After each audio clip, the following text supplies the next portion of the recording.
అనవసరంగా లేనిపోని సమస్య తెచ్చుకోవడం, లేనిపోని ఏమంటే ఇబ్బందులు తెచ్చుకోవడం, లేనిపోని ఊర్లో పోతా ఊర్లో చెత్త అంతా మీద వేసుకున్నాం. ఎందుకు నీకు అవసరమా? నీ కుటుంబం గురించి నీకు ఎక్కువైపోతుంది, చుట్టూ పీక్కుంటా ఉన్నావు, జాలదా.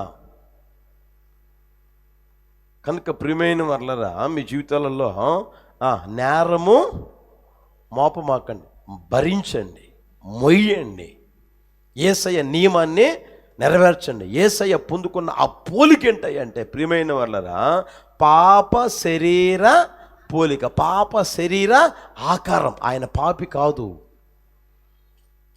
ఆయనలో పాపము లేదు, అయినా పాప శరీర ఆకారం ఆయన ధరించుకున్నాడు, పోలికను ధరించుకున్నాడు. ప్రియమైన వాళ్ళరా, అట్టి కృప ప్రభు మనకు అనుగ్రహించును గాక.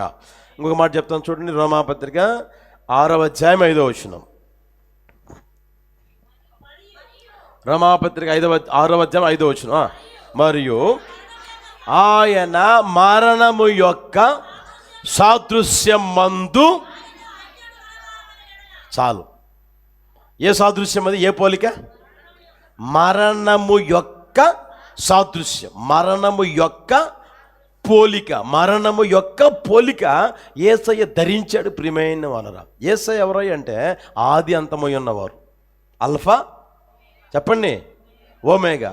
ఆయనకి మరణమే, నోరు తెరవండి, జీవము కలిగిన దేవుడు, సజీవుడైన, గట్టి చెప్పండి, మన దేవుడు ఎవరు? సజీవుడైన దేవుడు, మరణము లేని దేవుడు, శాశ్వత కాలం మొదలుకొని శాశ్వత కాలం వరకు ఉన్నవాడు. నేను ఉన్నవాడను అనువాడను అంటాడు. ప్రియమైన వాళ్ళ, అంత గొప్ప దేవుడు ఇప్పుడు ఏ సాదృశ్యం పొందాడు, ఏ పోలికలోనికి వచ్చాడు అంటే మరణము యొక్క పోలిక పొందాడు, మరణం యొక్క పోలికను ధరించుకున్నాడు. యేసయ్యకి మహిమ కలుగును గాక. హల్లెలూయా. ఏ పోలిక? గట్టిగా చెప్పండి. ఇప్పుడు మనం ఉన్నాము, మనకు మరణం ఉందా లేదా? నోరు తెరవండి. దేవుని దృష్టిలో ఒకరోజు బతికినోడు ఎవడు లేడు. దేవుని దృష్టిలో ఒక దినము 1000 సంవత్సరాలు. అర్థమవుతుందా? 1000 సంవత్సరాలు ఒక దినం, అవునా కదా? ఆది కాండంలో మీరు ఆ వయసు పట్టికంతా చదువుకుంటా వస్తే 1000 దినాలు, 1000 రోజులు, 1000 సంవత్సరాలు బతికుంటే ఎవడు లేడు. 930, 960. అర్థమవుతుందా? అందుకనే మనిషి అంటే ఏ రోజైనా సరే చెప్పండి గట్టిగా, చనిపోయేవాడు. మనిషి, నరుడు అంటే ఎవరు? చనిపోయేవాడు, చనిపోయేవాడే మనిషి. అయితే యేసయ్య మనిషి కాదు, దేవతే దేవుడు, ఆయనకి మరణమే లేదు. అయితే ఆయన ఏ పోలికలోనికి వచ్చాడంటే ప్రియమైన వాళ్ళరా, మరణము యొక్క పోలికని ఆయన ధరించుకున్నాడు. ఆయనకి మరణం లేదు, మరణం యొక్క పోలికని ధరించుకున్నాడు.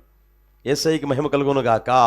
మనము కూడా ఈ లోకంలో బ్రతికినంత కాలం ప్రియమైన వాళ్ళరా ఆ పోలికని ధరించుకుందుము గాక. హల్లెలూయా. మొదటిదే పోలిక చెప్పండి ఇప్పుడు? విధేయత కలిగిన మనిషి పోలిక. రెండవది పాప శరీర పోలిక.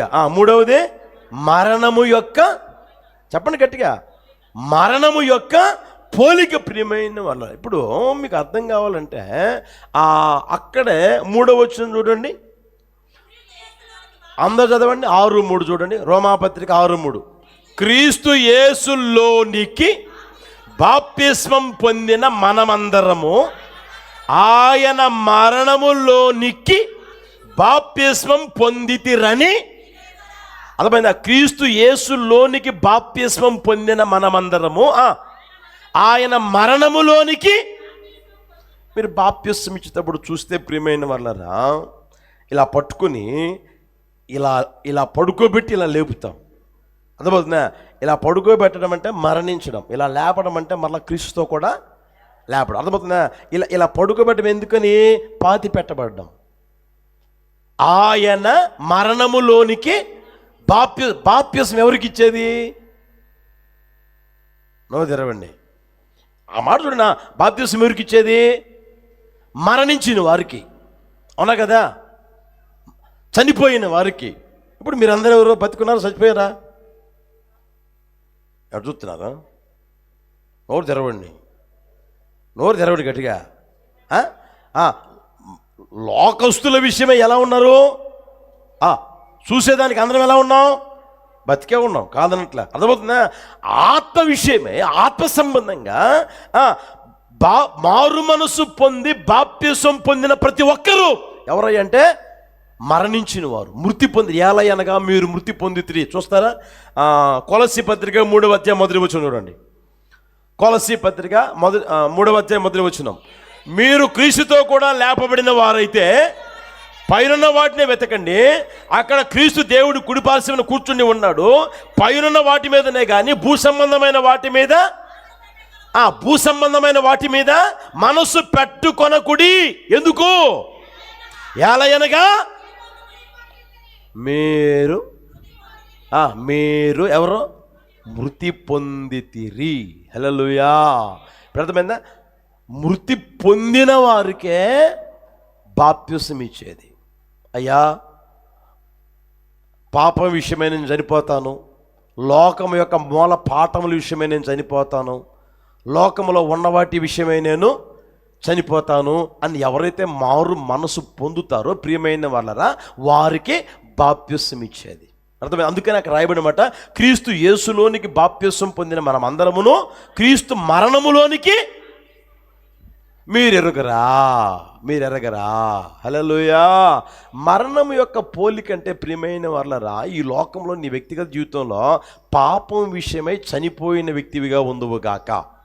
లోకము యొక్క మూల పాఠముల విషయమై ఆ వచనాలు చూస్తారా? చూడండి కావాలంటే. రోమాపత్రిక 6:2 గమనించండి. అట్లని రాదు.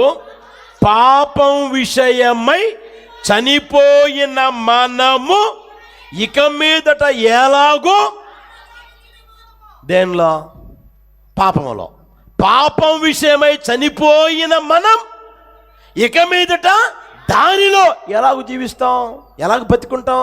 పాప విషయం ఎందుకు బ్రతుకుతావు? పాప విషయం చనిపోయావు కదా, మళ్ళీ ఎలా బ్రతుకుతున్నావు, ఎలా జీవిస్తాం? అర్థమవుతుందా? తర్వాత చూడండి, కొలస్సీ పత్రిక 2వ అధ్యాయం 20వ వచనం. కొలస్సీ పత్రిక 2వ అధ్యాయం 20వ వచనం.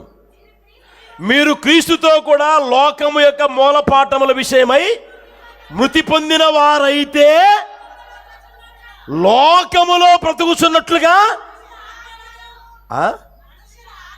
మనుషుల ఆజ్ఞలను పద్ధతులను అనుసరించి చేత పట్టుకొనవద్దు, రుచి చూడవద్దు, ముట్టవద్దు అను విధులకు మరలా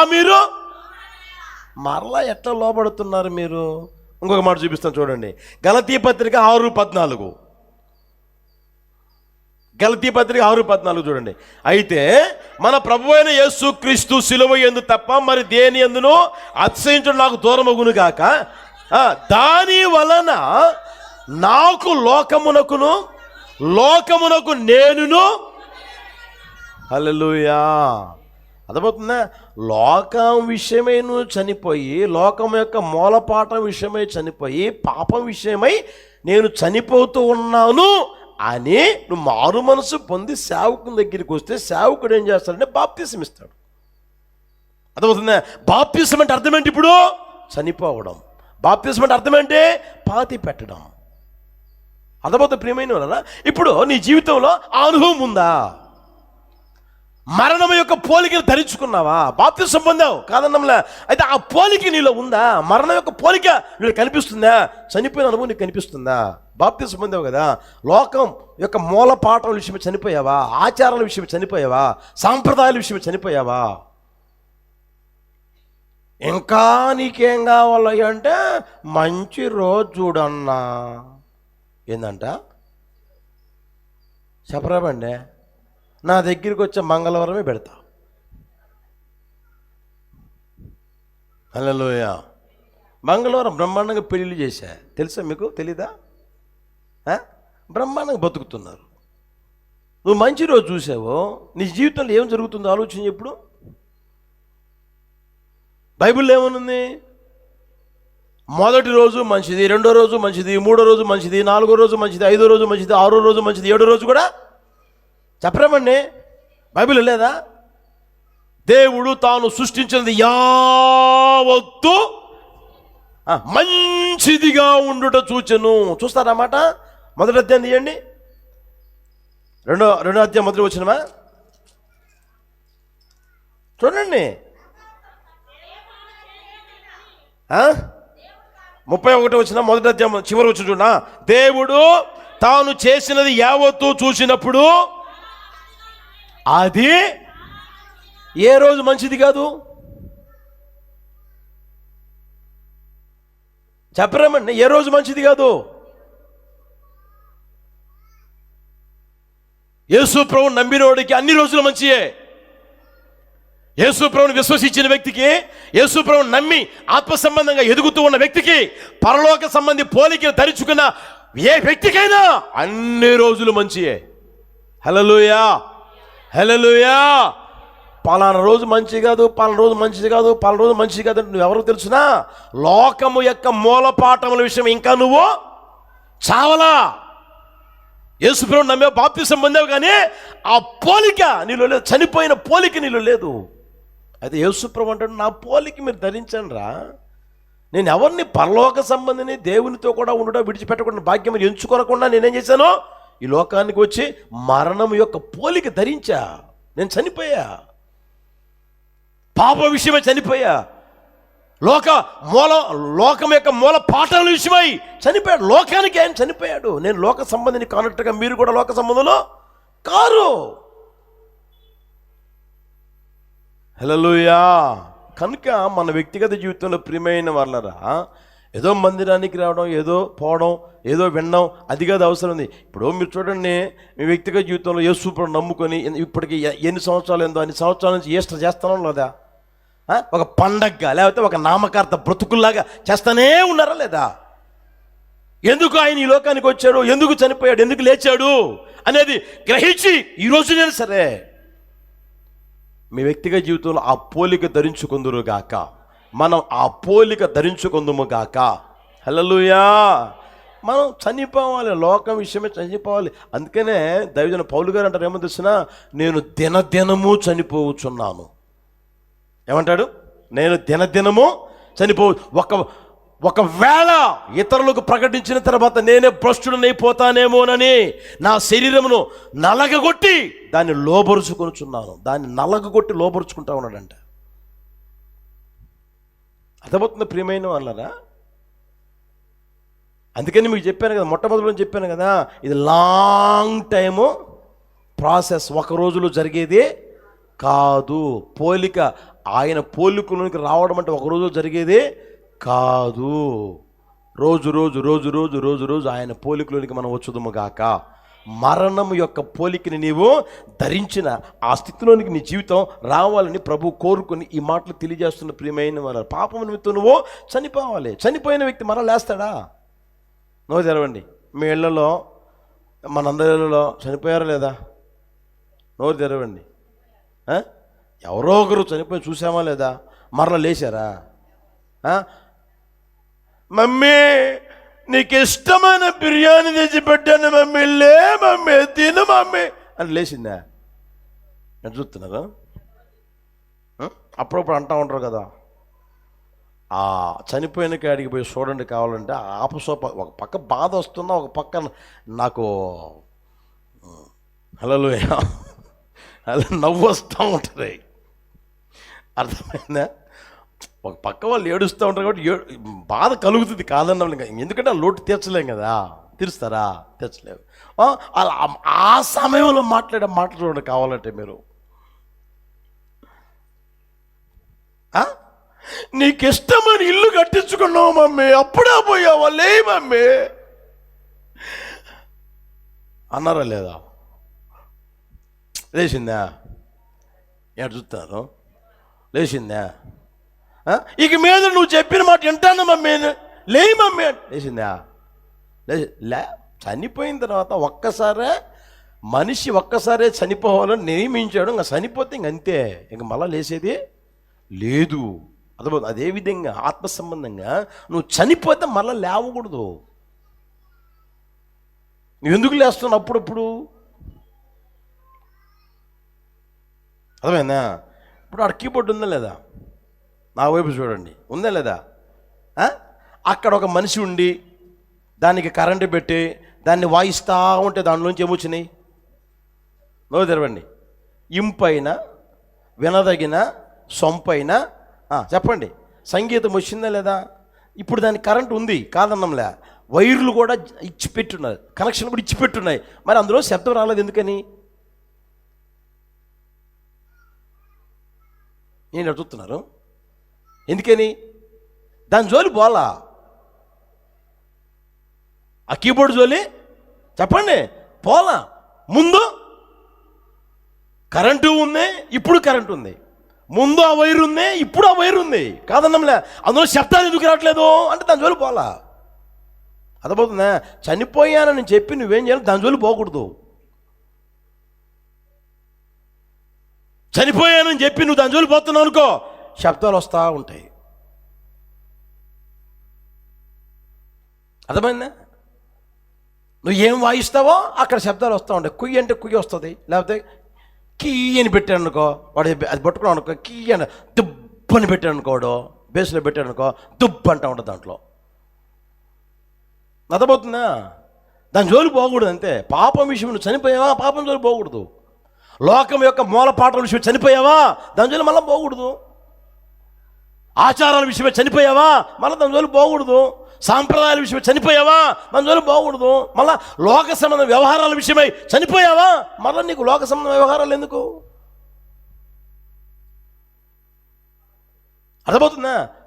నాకు లోకమునకు, లోకమో నాకు సిలువ వేయబడింది అనుకున్నప్పుడు మరలా లోకంతో నీకేం పని?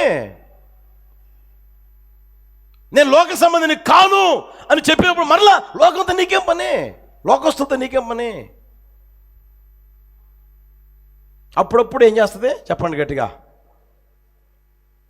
అప్పుడప్పుడు ఆ మధ్య ఒక ఆమె బాప్తిసం పొందడానికి వచ్చిందంట. ఒక ఆమె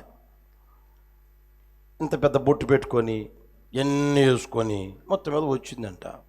మారు మనసు పొంది వచ్చిందంట. వచ్చిన ఆ సమయంలో ఇక చెప్తారు కదా, అది తీసేసే ఇది తీసేసే అని చెప్పి అవి మొత్తం తీసేసిందంట. మొత్తం మీద బాగానే ఉంది. బాప్తిసం ముందు ఇటు పట్టుకోమని చెప్తాం కదా, ఆ మనిషి చెయ్యి ఇటు పట్టుకొని ఇట్లా అయిపోయిందంట. అమ్మ 2 చేతులు ఇటు పట్టుకోమంట. లేదు లేదు, ఈ చేత్తో నాకు పని ఉంది, ఈ చేత్తో చెప్పండి నాకు పని ఉంది, అందుకని ఇంతవరకే నాకు బాప్తిసం ఇచ్చేసాయి, ఈ చేత్తో నాకు ఇంకా పని, దానికి వద్దు అన్నదంట ఆమె.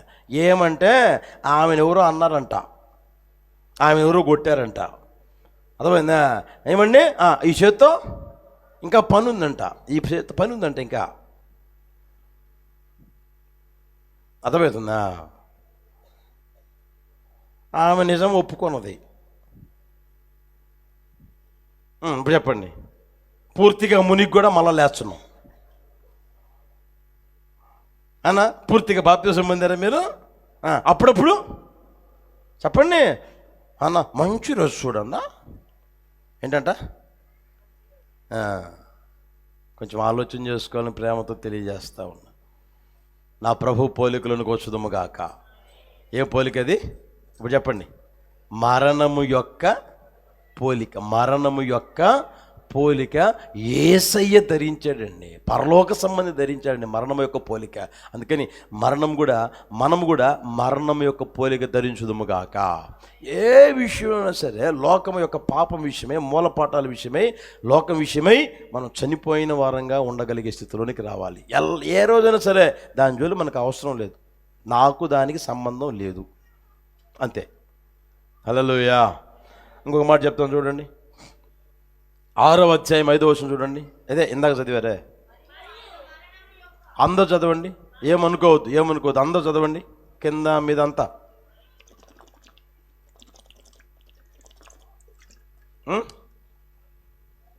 మరియు ఆయన మరణము యొక్క సాదృశ్యమందు ఆయనతో ఐక్యము గల వారమైన ఎడల ఆయన పునరుత్థానం యొక్క సాదృశ్యమందును. ఎన్ని చెప్పాను మీకు ఇప్పటికి? ఎన్ని పోలికలు చెప్పా? 3 అయిపోయినాయి, 4 చెప్తున్నా. ఒకటేంటి గట్టి చెప్పండి? విధేయత గల మనిషి పోలిక, స్వభావం లేదా సాదృశ్యం. రెండవది పాప శరీర ఆకారం, అది ఆ పోలిక, పాప శరీర ఆ పోలికని మనం ధరించాలి. ఆ తర్వాత మరణము యొక్క పోలికని మనం ధరించగలగాలి. 4వదిగా ప్రియమైన వాళ్ళ ఆ వాక్యం మీరు చూడండి, పునరుత్థానము యొక్క సాదృశ్యం, పునరుత్థానము యొక్క పోలిక మనం పొందగలగాలి. యేసయ్య పునరుత్థానం యొక్క సాదృశ్యమందు ఏమండి ఆయన పాలిభాగస్తుడే కాబట్టి ఆ పోలికను ఆయన ధరించాడు. ప్రియమైన వాళ్ళరా, ఇప్పుడు చూడండి, యేసు ప్రభు లోకానికి వచ్చి చనిపోయాడండి, పాతిపెట్టబడ్డాడు, 3వ దినాన తిరిగి లేచాడు. లేచిన వెంటనే మీరు గమనించండి, ఆ పునరుత్థానం యొక్క పోలిక ఒకటే చెప్తా మీకు. ఆ ఒకటి మీరు చూడండి, తీయండి ఒకసారి, అపోస్తుల కార్యాలు 3:26. అపోస్తుల కార్యాలు 3:26 జాగ్రత్తగా గమనించండి. దేవుడు తన సేవకుని పుట్టించి అన్నకాడ అంకె వేసి క్రింద పక్క రాసి ఉంటుంది చూడండి, ఫుట్నోట్లో ఏమనుంది? దేవుడు తన సేవకుని లేపి మీలో ప్రతి వానిని వాని దుష్టత్వము నుండి మళ్లించుట వలన ఆశీర్వదించుటకు ఆయనను మొదట మీ యొద్దకు పంపెనని చెప్పాను. ఆ ప్రసంగం చేస్తా ఉన్నాడు. ప్రసంగం చేస్తూ చేస్తూ ఈయన చెప్పిన మాట ఏంటంటే, ప్రియమైన వాళ్ళరా, దేవుడు తన సేవకుని లేపి మీలో ప్రతి వానిని వాని దుష్టత్వం మళ్లించుట వల్ల మిమ్ము ఆశీర్వదించుటకు ఆయన మొదట మీ ఎద్దకు పంపాడు. యేసయ్య పునరుత్థానుడై లేచాడో లేదో ఏమండి, వెంటనే పరలోకము నుంచి ఒక స్వరం యేసయ్య విన్నాడు. డాడీ చెప్పండి, ఇదిగో నీవు మొదట వాళ్ళ దగ్గరికి వెళ్ళు. ఎవరి దగ్గరికి డాడీ? ఇదిగో అదే నిన్ను దూషించారే, నిన్ను ఇబ్బంది పెట్టారే, నిన్ను అపహసించారే, ఎగతాళి చేశారే, దేవుని కుమారుడైతే దిగు, మేము ఇప్పుడు చూస్తాం, ఇప్పుడు నమ్ముతాం అన్నారే, నిన్ను పొడిచారే, ముళ్ళ కిరీటం పెట్టారే, నీ బట్టలు చీట్లు వేసి పంచుకున్నారే, నీ అంగి చీట్లు వేసి పంచుకున్నారే, వాళ్ళ దగ్గరికి వెళ్ళు, మొట్టమొదటి వాళ్ళ దగ్గరికి వెళ్ళు. వెళ్ళి ఏం చేయాలయ్యా? వారిని ఆశీర్వదించుకో. హల్లెలూయా. వారిని ఏం చేయాలంట? నోరు తెరవండి. ఏం చేయాలంట? గట్టిగా చెప్పండి. ఆశీర్వదించిపో. ఇంకొక మాట కూడా చూపిస్తాను చూడండి, అపోస్తుల కార్యాలు 2:23. అపోస్తుల కార్యాలు 2:23 చూడండి. దేవుడు నిశ్చయించిన సంకల్పమును ఆయన భవిష్యత్ జ్ఞానం అనుసరించి అప్పగింపబడిన ఈయనను మీరు దుష్టుల చేత, అర్థమైందా? దుష్టులంట సిలువ వేసి చంపారంట, దుష్టుల చేత సిలువ వేయించి చంపారంట. వాళ్ళ దగ్గరికి వెళ్ళిపో. వాళ్ళ దగ్గరికి వెళ్ళి మొట్టమొదట వాళ్ళ దగ్గరికి వెళ్ళి వారిని ఆశీర్వదించిపో. హల్లెలూయా. యేసయ్యకి మహిమ కలుగును గాక. అర్థమవుతుందా? పునరుత్థాన పోలిక అంటే ప్రియమైన వాళ్ళరా, మనం గుర్తెరగాల్సింది ఏం తెలిసినా, మనకు విరోధంగా ఎంతోమంది మాట్లాడతారు. అర్థమవుతుందా? మనకు విరోధంగా ఎన్నో తలంపులు తలంచుతారు. మనకు విరోధంగా ఏమండి ఏవేవో చేస్తూ ఉంటారు, చేసే ఉంటారు, చేస్తుంటారు, ఇంకా చేయాలని పన్నాగాలు పన్నేవాళ్ళు ఉంటారు, కుట్రలు చేసేవాళ్ళు ఉంటారు, శాయశక్తుల ప్రయత్నాల మీద ప్రయత్నాలు చేసేవాళ్ళు ఉంటారు. అర్థమవుతుందా? మనల్ని దూషించిన వాళ్ళు ఉంటారు, మన దుర్మార్గంలో ఉంటారు, ఏమండి ఒకప్పుడు రాళ్ళు వేసుకుని ఉంటారు, ఒకప్పుడు పూలు వేసుకుని ఉంటారు, ఒకప్పుడు అపోసించుని ఉంటారు, ఒకప్పుడు ఎగతాలు చేసి అందరూ ఉంటారు. అర్థమైందా? వాళ్ళని మొట్టమొదటి నువ్వేం చేయాలి అంటే ఆశీర్వదించుదువుగాక. హల్లెలూయా. ఏం చేయాలి అలాంటి వాళ్ళని మనం? గట్టి చెప్పండి. మనం వాళ్ళు చేసినట్లుగా మనం చేయకూడదు. వాళ్ళు పగ పెట్టుకున్నట్లుగా, వాళ్ళు ఈర్ష్య పెట్టుకున్నట్లుగా, వాళ్ళు ద్వేషం పెట్టుకున్నట్లుగా, ఏమండి వాళ్ళు లోలోపల ఎప్పుడు దొరుకుతాడా, ఎప్పుడు దొరికితే ఏం చేద్దామా అనుకున్నట్లుగా మన జీవితంలో ఉండకూడదు. ప్రియమైన వాళ్ళరా, మనం ఏం చేయాలంటే పునరుత్థాన పోలిక మనం ధరించుకుందాము గాక. ఆ పునరుత్థాన పోలిక ఏంటి తెలిసిన? మొట్టమొదట ఆశీర్వదిస్తాను. ఎప్పుడైతే పునరుత్థానం అయ్యాడో వెంటనే ఆశీర్వదిస్తా ఉన్నాడు. యేసయ్య ఆశీర్వదిస్తా ఉన్నాడు, దుష్టుల్ని ఆశీర్వదిస్తున్నాడండి. యేసు ప్రభువు చెప్పాడుగా, మీ శత్రువులని ప్రేమించండి, మిమ్మల్ని దూషించిన వారిని ప్రార్థన చేయండి, ఆశీర్వదించండి. అలాంటి వాళ్ళని మీరు ఆశీర్వదించండి. అర్థమవుతుందా? చూడండి, మనల్ని అనరాని మాటలు అన్నారు, వాళ్ళని మనం ఆశీర్వదించగలమా? చెప్పరామండి. ఆశీర్వదిస్తామా? వాళ్ళని చూస్తుంటేనే కంపరం పడుతుంది, వాళ్ళని చూస్తుంటేనే పళ్ళు పట్ట కొరుకుతూ ఉంటాం, వాళ్ళని చూస్తుంటేనే ఒక రకంగా అయిపోతుంది. అవునా కదా? వాళ్ళని ఆశీర్వదించమంటే ఆశీర్వదించగలమా? అయితే పునరుత్థాన పోలిక ఏం చేస్తాయి అంటే ఆశీర్వదించేటట్టుగా చేస్తుంది. యేసయ్యకి మహిమ కలుగును గాక. హల్లెలూయా, హల్లెలూయా. కనుక ఈ మాటలుంటున్న ప్రియమైన వాళ్ళరా, మన వ్యక్తిగత జీవితంలో మనం అందరినీ ఆశీర్వదించుదుము గాక. మనం అందరిని ఏం చేయాలి? గట్టి చెప్పండి. మన మీద పళ్ళు పటపట కొరకోవచ్చు, మన మీద నేరాలు మోపవచ్చు, మన మీద మనల్ని దుష్టులని ప్రచారం చేయొచ్చు, మన మీద ఏమైనా లేనిపోయిన నేపాలు మోపవచ్చు, అపోషించవచ్చు, ఎగతాళి ఏమైనా చేయొచ్చు. మనం వారిని ఆశీర్వదించుదుముగాక. హల్లెలూయా. ఉదయాన్నే లేయండి, ఆ పేర్లు తెలిసినాయి అనుకోండి, ఆ పేర్లు పెట్టి అయ్యా యోసేపుని ఆశీర్వదించండి, అదిగో ఆ ఎస్తేరుని ఆశీర్వదించండి, అదిగో అబ్యోరాన్ని ఆశీర్వదించండి, అదిగో ఆ నవీన్ని ఆశీర్వదించండి. ఈ పేర్లు ఉంటాయి, మీకు తెలిసిన పేర్లు ఉంటాయి కదా, ఎవరెవరుతున్నారో వాళ్ళందరినీ ఆశీర్వదించండి. హల్లెలూయా. కష్టంగానే ఉంటుంది కదా, అవునా కదా? మనం చేసే పని ఏంటంటే నన్ను ఆశీర్వదించి, ఏసయ్యా నన్ను ఆశీర్వదించు, ఏసయ్యా నా భర్తను ఆశీర్వదించు, ఏసయ్యా నా పిల్లల్ని ఆశీర్వదించు. అది కాదు అవసరమైంది, వాళ్ళని ఆశీర్వదించు. హల్లెలూయా. మొదట ఎవరి దగ్గరికి పంపించాడంటే దేవుడు? చెప్పండి. దుష్టుల దగ్గరికి పంపించాడు. సులువు వేసి చంపారు, దుష్టుల దగ్గరికి పంపించాడు. పో అక్కడికి పో, వాళ్ళని ఆశీర్వించిరా పో. హల్లెలూయా. బైబిల్లో మనం చూస్తే చూడండి, మత్తయి సువార్త మనం 5:11 చూడండి. మత్తయి సువార్త 5:11. నా నిమిత్తము జనులు మిమ్మును నిందించి హింసించి మీ మీద అబద్ధముగా చెడ్డ మాటలెల్లా పలుకున్నప్పుడు మీరు ధన్యులు, సంతోషించండి, ఆనందించండి, పరలోకమందు మీ ఫలము. ఎప్పుడు ఏం చేయాలి మనం? మనల్ని నిందించిన వాళ్ళు, మనల్ని హింసించిన వాళ్ళు, మన మీద చెడ్డ మాటలెల్లా పలికేవాళ్ళు మనకు కనిపించినప్పుడు వాళ్ళని చూసి ఆనందించాలి, సంతోషించాలి, వారిని ఆశీర్వదించాలి. అప్పుడు మన ఫలం ఏమవుతుందంటే పరలోకంలో అధికమైపోతా ఉంటుంది. దానికి ఇంకా ఖర్చు ఏం పెట్టాల్సిన అవసరం లే. పరలోకంలో ఫలం అధికం కావాలంటే ఆశీర్వదించు, సంతోషంతో ఆశీర్వదించు, దుఃఖంగా కాదు, సంతోషంగా ఆశీర్వదించు. హల్లెలూయా, హల్లెలూయా. కనుక ప్రియమైన వాళ్ళరా, మన జీవితంలో కొంచెం కఠినతరంగానే ఉంటుంది అది, అయినా సరే ఆశీర్వదించండి. అది ఎవరి పోలికంటే చెప్పండి, పునరుత్థానము యొక్క పోలిక. పునరుత్థాన యొక్క పోలికను మనం ధరించుకోవాలి ప్రియమైన వాళ్ళరా. ఎంతగైతే ఆ పోలికను మనం ధరించుకుని ఈ లోకంలో నడిపించబడతామో, ఒక రోజున యేసయ్య లేచినట్లుగా ఏమండి మనము కూడా లేచి ఆయనతో ఒకటి యుగాయుగాలు ఉందుముగాక. అట్టి కృపతో ప్రభు నింపి నడుపునుగాక. ఈ ఆశీర్వాదం అందరూ అనుభవించేట్టుగా ప్రభు చేయునుగాక. ఈ మాటలు ఒకరు గుండెలు నీరు కట్టి ఫలింప చేయునుగాక. హల్లెలూయా. మొదటిదే పోలిక, పరలోక సంబంధి పోలిక. ఏ పోలిక? విధేయత గల మనిషి పోలిక. రెండవది గట్టి చెప్పండి, పాప శరీర పోలిక. మూడవది మరణము యొక్క పోలిక. నాలుగవది పునరుత్థానము యొక్క పోలిక. ఇవి పోలికలు ఎవరు అంటే పరలోక సంబంధి పోలికలు ఇవి. ఆ పరలోక సంబంధి ఎట్టివాడో పరలోక సంబంధులు కూడా అట్టివారుగా ఉన్నారు. అందుకని పరలోక సంబంధి పోలికను మనం ధరించుకుందుము. ఆ కార్యం ప్రభు చేయునుగాక.